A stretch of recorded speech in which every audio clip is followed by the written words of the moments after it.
There are two nights in this story, and for most of my life I only ever told myself the first one, because the first one was the one I was allowed to have. The second one I kept folded up small behind my ribs where the cold gets in, and I'm only unfolding it now because she's safe, finally, properly safe, and a thing you've held that long starts to rot if you never let the air at it. I've watched men carry secrets to the East Garden stone. I've decided I won't be one of them. Late, maybe. But I won't. Let me give you the first night, the one they'd let me tell. I was 19 and new to the inner watch of Hymir, the old gray seat of Veldoria, and I had the worst post in the keep, the West Gallery, the cold one, the one where the wind comes off the river and finds every gap in your kit and makes a home there. You earn that post by being nobody. I was nobody, the youngest on the inner watch, no family worth the name, no patron, nothing but a steady hand and a back that didn't tire, and so they gave me the cold and forgot me in it. I stood that gallery every night through a whole winter, and I learned the first rule of the inner watch, the one nobody ever writes down because writing it down would feel cruel. You are furniture. You are a thing the light passes over. The royals walk by you the way they walk by the suit of old armor on the stair, and your entire craft, the thing you are paid and fed and housed to be, is to deserve that, to be so still, so silent, so utterly without your own wants, that you stop being a man at all and become a feature of the building. A warm spot in the stone that holds a blade. I was good at it. That's the thing I have to make you understand before any of the rest will land. I was good at being stone. It turned out to be the single thing I was best at in the whole of my life, better than the sword, better than anything, and it has cost me more than any blade ever could have. A man who is good at disappearing gets a great deal of practice at disappearing. He disappears so well that, eventually, even the people he'd give his life for forget he was ever there to see them. She was a child then, Princess Anwen, 8 maybe 9, I lose the early count, those years run together the way cold nights do. She had this way of walking the galleries past her bedtime that the nurses could never break her of no matter how they scolded, trailing one small hand along the cold wall as she went, fingertips dragging on the stone, and she'd come down the West Gallery, my gallery, the bad one, the one nobody chose, because it was the only place in the whole keep the adults didn't bother to go. There was nothing down there but cold and river wind and me. So she found me there the way you find a feature of a building, the way you find a particular gargoyle or a draft. And being a child, and not yet fully taught to look past furniture the way the grown ones had all learned to, she did the thing no royal had done since they first pinned the gray on my shoulders. She looked at me, said nothing the first dozen nights, just looked on her way past this small grave inspection, head tipped back to take in the whole armored height of me, the way a child studies a horse or a tall door. I let her. There was no rule for being looked at. There was only a rule for being spoken to, and she didn't speak. And then one night she stopped square in front of me, planted her little feet, and asked me, dead serious, the way small children deliver the enormous questions, whether I was allowed to blink. And I should have stayed stone. The wise thing, the safe thing, was to stay stone and let a nurse come find her. But she'd spoken to me, and the rule that bound my mouth shut also said that being addressed by a royal unsealed it, and so I had a crack of permission, and God help me I took it. I told her, yes, little lady, but only when no one's watching. And she took that as a challenge, of course she did. She planted herself there and watched me, fierce and unblinking herself, determined to catch me out, to see the wall do a human thing. And I held it. I held it as long as I could, eyes burning, the river wind making it worse. This absurd contest of wills between a 9-year-old princess and a 19-year-old guard in a freezing gallery at midnight. And then I lost. My eyes closed of their own accord just for an instant, and she laughed. This bright, delighted, ringing laugh, like she'd won a great prize, like she'd discovered treasure. And that laugh, in that cold, dead gallery where nothing good had ever happened to me, that was the start of the whole quiet ruin of my carefully ordered life. I just didn't know yet that's what it was. You never do. The things that undo you arrive wearing the faces of small, ordinary kindnesses. Now hold that, a child laughing in a cold gallery. Fix it in your mind, because I'm going to leave her standing right there and take you to the second night, years on. And from here forward, the two nights are braided together the way they've been braided in me every day since, and I can't pull them apart anymore even when I try. The second night I was not 19. I was a man with gray starting at his own temples and a knee that complained in the wet, and Anwen was no child. She was a woman grown, full grown, and 3 weeks from a marriage that the whole of Veldoria was calling a triumph, a binding to the heir of a neighbor kingdom, peace sealed in a bride, borders made safe with a wedding instead of a war. The kind of thing the court drinks itself stupid celebrating for a fortnight. And I was still on the inner watch, senior now, trusted, the man they placed nearest the family on the important nights, precisely because I had spent an entire lifetime perfecting the art of being stone.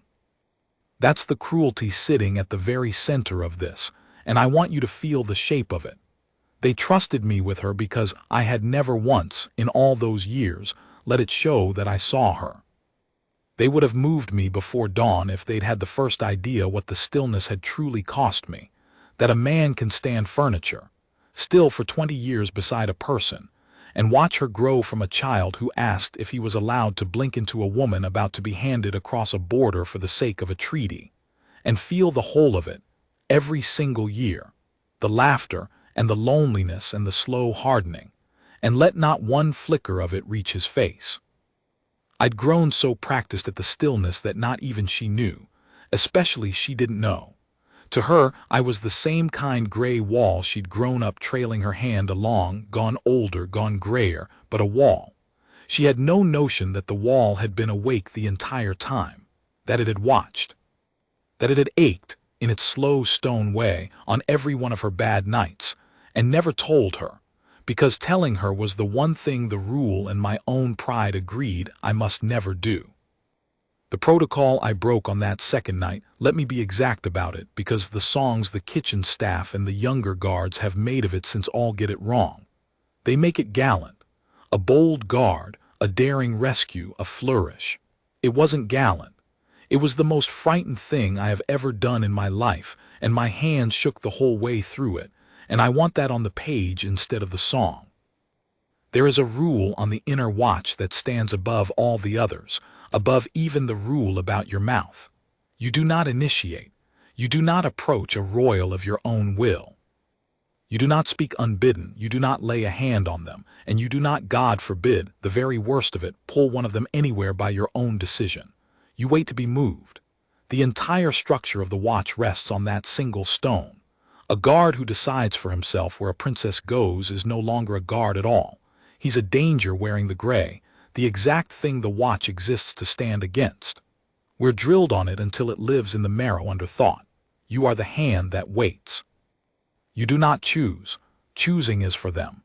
You are the thing that stands ready and still until a will that isn't yours sets you in motion. I didn't wait. On the second night I chose. After 20 years of never once choosing, I put my own hand on the rudder of a princess's life, and I turned it. And I'd answer for that to any court in the world and not take it back. But I have to get the why of it exactly right, or you'll walk away thinking it was about the marriage, about some old locked-up guard's heart finally cracking, about feeling. And it wasn't, or it wasn't only that, and I won't insult either of us by pretending the feeling wasn't in there somewhere, woven through. It was that 11 days before that second night, I learned a thing I was never in this life meant to learn. I learned it the way I learned everything in that keep, standing furniture, still in a council antechamber while men who had long since forgotten I owned a pair of ears talked clean over the top of my head. The way they always talked over my head. That is the secret tax of being good at being stone. They stop seeing you, yes, and it hollows you out, but it also means the whole keep speaks its truths in front of you as though you were the wall they take you for. A man who has made himself furniture hears everything. Everything, and most of it is nothing, court nothing, who slighted, whom, and you let it pass through you like wind through the gallery. But not this, this one lodged. This one I carried for 11 days, rotting behind my ribs, a thing about her own blood that she did not know and that every grinning lord toasting her wedding did. And on the 11th day, the second night, I broke 20 years of perfect stillness to put it in her ear myself, because I could not be the wall she trailed her hand along while they walked her smiling off a cliff she couldn't see the edge of. Take me back to the child once more. I need her here for this before I take you down into the antechamber. After the blinking, we had a kind of arrangement, Anwen and I, the unspoken kind that lonely children invent. She'd come down the cold west gallery on the bad nights, and I came, over that winter and the ones after, to learn which nights were the bad ones. The nights after her mother, the queen, had been sharp with her in front of the court. The nights the whole keep felt like a held breath, when some politics I wasn't told about had gone wrong upstairs, and the unhappiness of it sank down through the floors to the cold gallery where the forgotten things lived. On those nights she came, and mostly she didn't say anything at all. She'd just come and stand near me at the cold window and look out at the black river, and I'd let her. Which was itself against every rule I'd sworn, a princess of Veldoria standing unattended at a midnight window with a junior guard saying nothing, telling no one. I should have called for her nurse. Every night I should have called for her nurse. I never once did it, not one single time in all those years. That was my first broken protocol, you understand, years and years before the famous one, the one they sing about. And nobody ever knew, and it was quietly the truest thing I did in the whole of my service. To let a lonely child stand in silence beside the one person in her entire world who would not report it, would not fuss over her, would not lecture or correct or want a single thing from her, who would only be a warm shape in the cold stone, breathing, present, asking nothing. You want to know the thing nobody ever tells you about guarding the royal-born? It's this. Every last person in that child's life wanted something from her. Her mother wanted a credit to the line, a daughter who reflected well. The court wanted a future binding, a card to be played when the borders went tense. The kingdom itself wanted a princess-shaped idea to put on a coin and cheer at a window. And I standing furniture, still in the cold, nobody, no patron, no stake. I was the only soul in all of Hymir who wanted absolutely nothing from her. And children can smell that the way a dog smells fear off a man. That, and not affection, not anything as warm as that, is why she came down to the cold gallery on her worst nights. Not because she liked me. Because I was the one place in the whole of her world where she was not currency, where she could just be a tired child at a dark window, unwatched, unweighed, unspent. I didn't understand it then. I thought in my young way that she liked me, and I was a little proud of it. God forgive the vanity. I understand it properly now, which is its own particular kind of too late. I was a refuge to her precisely because I was nothing, and the nothing was the gift, and I spent 20 years not knowing I was giving it. She stopped coming, of course. They always stop. Around 12-13, the nurses finally won and the lessons multiplied, and the night galleries became improper for a young lady, and the child who'd once demanded to know if I was allowed to blink became a young woman who passed me in the daylight with a whole household trailing at her heels and did not look at me. Because she'd been taught by then, properly taught, the lesson the whole court had. You do not look at furniture. And I let her not looking slide off me the way I'd let everything slide, like the river cold, like all the rest. I was stone. I had years of practice. It only hurt the way the cold off the river hurt, constantly, low, and so familiar after so long that you stop calling it pain and just call it the weather of your life. But here's the small human thing I never told a living soul, the inconsistent, unimportant truth that the songs leave out because it doesn't flourish. She didn't stop completely. Once or twice a year, on the very worst nights, the held-breath nights, the ones where I could still read the unhappiness sinking down through the keep the way I'd read it when she was small, a woman grown would walk the West Gallery. Alone. Past me. She never spoke and neither did I. She'd just come and stand at that cold window a while, a woman now and not a child, looking out at the same black river she'd looked at when her hand barely reached the sill, and I'd stand my post 3 steps off and say nothing, and we would both of us pretend with our whole bodies that it was nothing, that she'd merely wandered, that I merely happened to be there.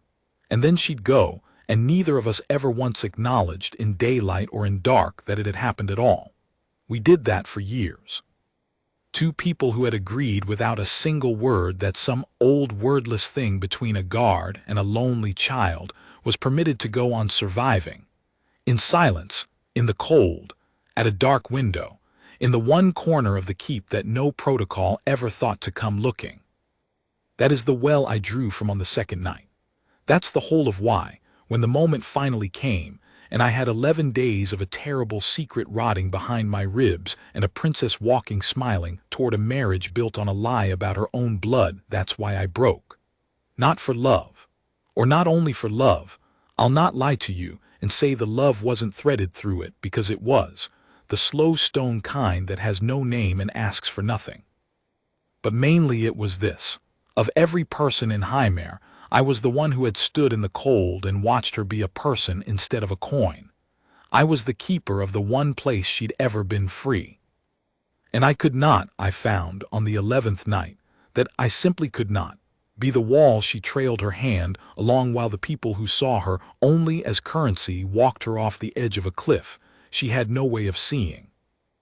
I'm going to stop here at the cold window, with the child and the woman both standing in it, the river black behind the glass.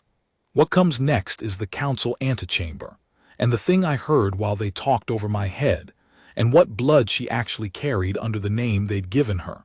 And I want to come at that part clear-headed, with steady hands, because she deserves to have it told right at least once. The antechamber off the small council room is a bad place to be stone, because it's narrow and warm and men forget themselves in it. I'd been set there to hold the inner door while the council sat routine, the kind of post they give a senior man they don't have to think about. I'd held it 100 times.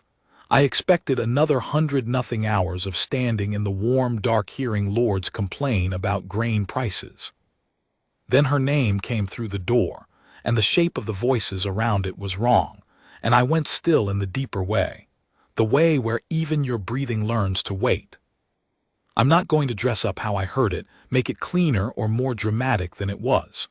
The door was old and the wood had a gap, and the men inside had drunk enough to forget that warm rooms carry sound, and they spoke of Anwen the way you speak of a card you're about to play.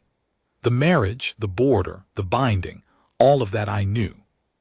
What I didn't know, what came through that gap and lodged in me like a splinter you can't reach, was the why of why this binding and not another, why her and why now. And it turned on a thing about her blood that I'd swear on the East Garden stone she did not know herself. Let me tell it plain, the way they said it, stripped of the Lord's satisfaction. Anwen was not the old king's daughter. Not in the blood. In the name, in the law, in every record and every painted portrait down the long gallery. Yes, his, fully his, raised his since her first breath. But the blood she actually carried came from the other side of the very border they were now marrying her across. Her mother, the queen, before she was queen, in a year nobody put in the histories, had loved a man of that neighbor kingdom, a man of their royal line. And Anwen was the child of that, brought into Veldoria's cradle and made a Veldorian princess by a king who chose, for reasons of his own that I'll not pretend to know, to raise another man's child as his heir and never breathe a word. You see what that does. You see why the lords were so pleased. The marriage they were calling a triumph of peace, the binding of Anwen to the neighbor heir, the court believed it joined two bloodlines. It didn't. It folded one bloodline back onto itself. The boy she was 3 weeks from marrying was, by the blood nobody had told her, her own near kin. Cousins close. And the lords inside that warm room knew it, every one of them, and were glad of it, because a marriage inside the one true line was, to them, neater. It kept the claim from ever splitting, kept the neighbor kingdom's blood and Veldoria's crown welded into one unbreakable thing, with Anwen the weld, Anwen the seam, Anwen who'd been told her whole life she was one thing and was being spent as another, and would go to that wedding never knowing whose daughter she was or whose kin she was marrying. I stood in the warm dark, and I felt the splinter go all the way in. I want to tell you I thought it through. I didn't, not then. Then I just felt sick, the plain animal kind, the kind that has no plan in it, sick that the child who'd asked if I could blink, the woman who came to the cold window on her worst nights, was a coin they'd minted with a false face stamped on it and were about to spend, and that of everyone who loved her or claimed to, I was the one who'd heard. The stone in the corner, the furniture. Of course it was me. Who else hears a kingdom's true secrets but the man everyone stopped seeing? Now braid it back. I need the child again, because the 11 days only make sense with her in them. For 11 days I carried it and said nothing, which is the thing I was built for, the thing I was best at, and it nearly broke me, because every one of those days I had to stand near her. They'd put me on her close watch for the wedding preparations, you understand. The cruelty kept stacking. I stood 3 steps from her through fittings and rehearsals and the endless toasts, and she was God. She was trying so hard to be happy.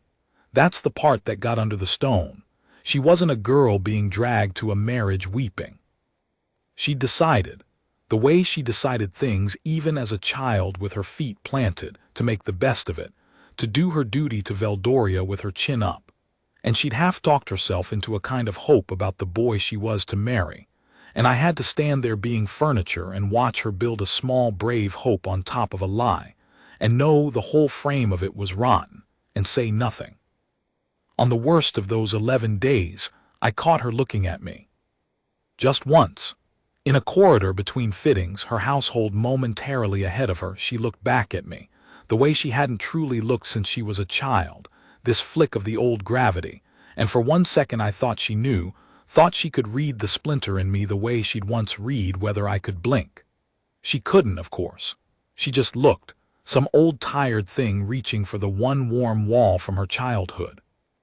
And then her household swept her on and she went, and I stood in the corridor with the secret eating me, and understood I'd reached the end of being stone. Because here is the thing 20 years of stillness had never once made me face. Stone protects by not moving. That's its whole virtue. But a wall that won't move while they walk her off the cliff isn't protecting her. It's just watching. I told myself my whole life that the stillness was a kind of love, that to ask nothing, want nothing, do nothing but stand ready, was the purest service I had to give. And it was a lie I'd been comfortable inside for 2 decades, and the splinter cut it open. There's a kind of stillness that's just cowardice that's learned to stand up straight. So on the 11th night I went to the cold west gallery, off my posting against orders, and I waited at the dark window, because I knew her. I knew that on the worst night of her life, and the night before that wedding was the worst, whatever brave face she wore, she would come. The held breath nights brought her. They always had. I stood at the window where a child had once asked if I could blink, and I waited for a woman to come trail her hand along the wall one last time, and I broke every protocol of the inner watch by simply being there, uncalled, having chosen it. She came. Of course she came. Late, alone, having slipped her household the way she'd slipped her nurses 30 years before, down to the one place she'd ever been free. And she stopped when she saw me because I wasn't standing as furniture. I was standing turned toward her, facing her, a thing I had never once done in 20 years, and she knew instantly, the way you know a familiar room has been changed before you can say what's different, that the wall had come awake. I'm going to stop here, with the 2 of us at the cold window, the secret in my mouth and her face just starting to change. The whisper itself, and the tears, and what she did with the truth once she had it, and what it cost me to give it, is the last night, and I want to give it the clear telling it's owed. I had rehearsed it, 11 days, and somewhere in them I'd built the words, careful ones, gentle ones, a way to lay a thing that heavy down softly. And standing there at the cold window with her face already changing, every rehearsed word went out of me like heat out of a gap in the kit. I'm telling you that because the songs give me a speech, and there was no speech. There's never a speech when it matters. There was just a man who'd been stoned for 20 years with his whole, rehearsed gentleness gone, and nothing left but the bare thing. So I did the only protocol breaking I had left in me. I stepped close, the way you are never to be close to her, near enough that the rules screamed in my marrow, and I put my mouth near her ear, because what I had to say could not be said to the room, could not be said at arm's length like a guard reporting, could only be said the way you say a thing you die before letting anyone else hear. And I whispered it. I won't pretty up the words. I told her she was not the old king's daughter. I told her whose blood she carried, the man across the border, the line her mother had loved before the crown. I told her the boy she was to marry in the morning was her own near kin, and that the lords knew it and were glad, and that the marriage everyone called peace was a thing folded back on itself with her as the seam. I said it low and fast and plain into the warm shell of her ear in the cold gallery, and then I stepped back to my arm's length, because I'd done the unforgivable thing and some old discipline made me undo the closeness, even as the words still hung between us. She didn't move for a long moment. The river wind found the gap in the window the way it always had. Somewhere far off in the keep a door closed, and then her face. I have seen people take bad news. You see a lot of it on the watch. There's a way the face goes when grief lands, a collapse. Hers didn't collapse. That's the thing I wasn't ready for, the thing that stayed with me. Her face did something stranger and worse. It rearranged. 29 years of being one thing, of being the old king's daughter, of standing on that as the floor under her whole self, and I just told her the floor was painted on. I watched her whole understanding of who she was come apart behind her eyes, quietly, without a sound, the way ice goes on a river, fine, then a line, then all at once a thing you can't stand on. And then she wept. Not loud. She'd been raised too well for loud. The tears just came, fast and silent, running while her face stayed almost still, and that silent running grief was the most terrible thing I'd seen in 20 years of terrible things, because I'd done it. I'd reached into the one person I'd spent my life keeping unweighed and unspent, and I'd put the heaviest possible weight in her hands, and watched it bring her to tears, and there was no taking it back, and I'd do it again. Both of those are true. I'd made the woman I'd guarded since she was a child cry in a cold gallery, and it was the rightest thing I ever did, and I will carry the wrongness of it forever. The watch doesn't prepare you for a thing being right and unbearable at once. Nothing prepares you for that. She didn't speak for a long time. When she did, it wasn't to me, not really. It was the kind of thing a person says out loud to find out if it's true. She said her mother's name, just that. Her mother, the queen, dead some years by then, and she said the name like a question, like she was finally meeting the woman. And I understood that I hadn't only changed her future, I'd changed her whole past. Every memory of that hard, sharp, distant mother now had a secret folded into it. A love and a grief and a lie the queen had carried to her own grave. And Anwen was rereading her entire childhood in real time, standing at the cold window, weeping without sound. Here's what she did with it. This is the part I'm proudest of, and the proudness isn't mine to feel, but I feel it anyway. She didn't run. She didn't fall apart, didn't scream to keep awake, didn't do any of the things a lesser person might. She stood at the window until the tears stopped on their own, and the chin came up, that same chin she'd planted on the floor at 9 years old to make a guard blink, and I watched the princess decide something. She thanked me. That was the first real thing she said to me, the first in 20 years that wasn't a child asking about blinking. She thanked me, low and steady, for telling her, and she said, I'll keep her exact words. They're the only dialogue I'll give you because they're the only ones that earned the right, she said. You were the only one who ever saw me, so of course it was you who told me the truth. And that undid the stone completely, because she'd known all along. The cold gallery, the silent visits, the not looking in daylight, she'd known the whole time that the wall was awake, and had let it be a wall on purpose, because she needed the one place she wasn't weighed as much as I needed to give it. We'd both been pretending for 20 years, and we'd both known the other was pretending. That's the secret under the secret. I thought I'd been invisible. I'd never once been invisible to her. She just let me believe it because believing it let me stay. She didn't marry him. I'll give you that much of the after because you'll want it. She went to the wedding morning council with the truth in her own mouth, not mine. She never once named me, protected me to the end, and she laid it on the table herself, her own blood, the folded line, all of it, and she would not be the seam. There was a great deal of ruin in it. Treaties don't die quietly, and neither do the lords who'd planned them. The border stayed tense for years. Some say there'd have been less trouble if she just smiled and married and never known. Maybe. I've heard men say I should have stayed stone, that a kingdom's peace was worth one woman's not knowing, that the splinter was mine to swallow. I've thought about it on a lot of cold nights. And every time I come back to the same place. Peace built on walking a person off a cliff they can't see isn't peace, it's just a quiet that lasts until it doesn't. She had the right to know whose daughter she was before she signed her life away. The lords had taken that from her. All I did was give it back.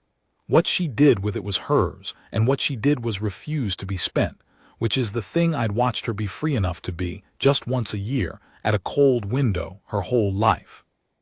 They moved me after. Of course they did. A guard who breaks protocol that completely can't stay on the inner watch, secret kept or not, and I think some of them guessed, even without her naming me, that the wall had finally moved. I didn't mind. 20 years of being stone was enough. They put me on an outer post, a quiet gate on the river road, and I stood it gladly, and I'm standing it still, older, grayer, my knee worse in the wet. She sends word sometimes. Not often. She has a life now, a real one, the kind a person who refused to be a coin gets to build. But once a year, on a certain night, the worst night, the old held breath night that her body still remembers even though the reason for it is long gone, a rider comes down the river road to my quiet gate with no message, nothing written, just a small thing handed over. The first year it was a pane of glass, a single small pane, cold to the touch. And I didn't understand it, and then I did, and I had to turn away from the rider so he wouldn't see a gray old guard's face do what it did. A window. She sends me a window. Every year on the bad night, so I'll know she still goes to the cold place in herself and finds it's not empty, that the wall's still awake, 3 steps off, saying nothing, wanting nothing, glad just to be the one place she was ever free. That's the whole of it. 2 nights and 20 years between them. I was stone for most of my life, and I was proud of the stone, and the stone was half a lie. And the one time I stopped being it, the one time I moved, I broke every rule I'd sworn and made a princess weep at a cold window and gave her back her own life in the same breath. The songs call it the night the guard broke protocol. They're not wrong. They just don't know that the protocol I really broke wasn't the watch's. It was my own. The one that said the safest thing a man can do with love is stand very still and never let it show. I let it show once. It cost me the inner watch, and it cost her a marriage and a kingdom, some years of peace. And there's a pane of cold glass on the sill of my quiet gatehouse, 20 of them now, one for every year, and I would pay all of it again for a single one. That's the truth. I've told it right. The wall can rest now.